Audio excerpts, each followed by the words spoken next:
అరేబియాలోని మదీనా నుంచి హైదరాబాద్ వస్తున్న ఇండిగో విమానానికి బాంబు బెదిరింపు వచ్చింది.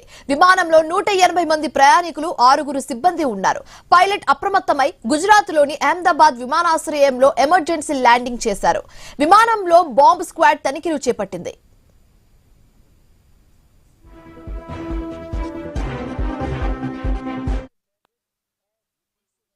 మరింత తాజా సమాచారం మా కరెస్పాండెంట్ ప్రవీణ్ ఫోన్ ద్వారా అందిస్తారు. ప్రవీణ్, అయితే సౌదీలోని మదీనా నుంచి హైదరాబాద్ కు వస్తున్నటువంటి ఇండిగో విమానానికి బాంబు బెదిరింపు వచ్చింది. దీంతో గుజరాత్ లోని అహ్మదాబాద్ విమానాశ్రయంలో అత్యవసరంగా ల్యాండింగ్ అయితే విమానాన్ని ల్యాండ్ చేశారు. బాంబు స్క్వాడ్ తనిఖీలు చేపట్టింది. ఈ విమానంలో మొత్తం తొలుగా కూడా 180 మంది ప్రయాణికులు ఉన్నట్టుగా చెప్తున్నారు. 6 మంది సిబ్బందిగా ఉన్నట్టుగా కూడా చెప్తున్నారు. హుటాహుటిన సమాచారం అందించడం, అదేవిధంగా ఫ్లైట్ అప్రమత్తం కావడం చేత పెద్ద ప్రమాదమే తప్పిందనేది తెలుస్తుంది. ప్రయాణికులందరూ ల్యాండ్ కాగానే ఊపిరి పీల్చుకున్నారు. ప్రయాణికులను అందరినీ దూరంగా ఉంచేసి బాంబ్ స్క్వాడ్ సాయంతో క్షుణ్ణంగా పరిశీలన చేశారు. క్షుణ్ణంగా పరిశీలన చేసిన తర్వాత ఆ యొక్క విమానంలో ఎలాంటి బాంబు లేదని నిర్ధారణ చేస్తున్నారు. అయితే ఈ మెయిల్ ఎక్కడి నుంచి వచ్చింది, అగంతకుడు ఎవరు, మెయిల్ చేయవలసిన అవసరం ఏమైంది ఉంటుందన్న కోణం లోపల ఆ యొక్క అయితే ఎయిర్ ఫోర్స్ అధికారులు తనిఖీలు నిర్వహిస్తున్నారు. తనిఖీలు నిర్వహించిన తర్వాత ఆ యొక్క మెయిల్ ఎక్కడి నుంచి వచ్చింది అనే కోణం లోపల దర్యాప్తు కూడా చేస్తున్నారు.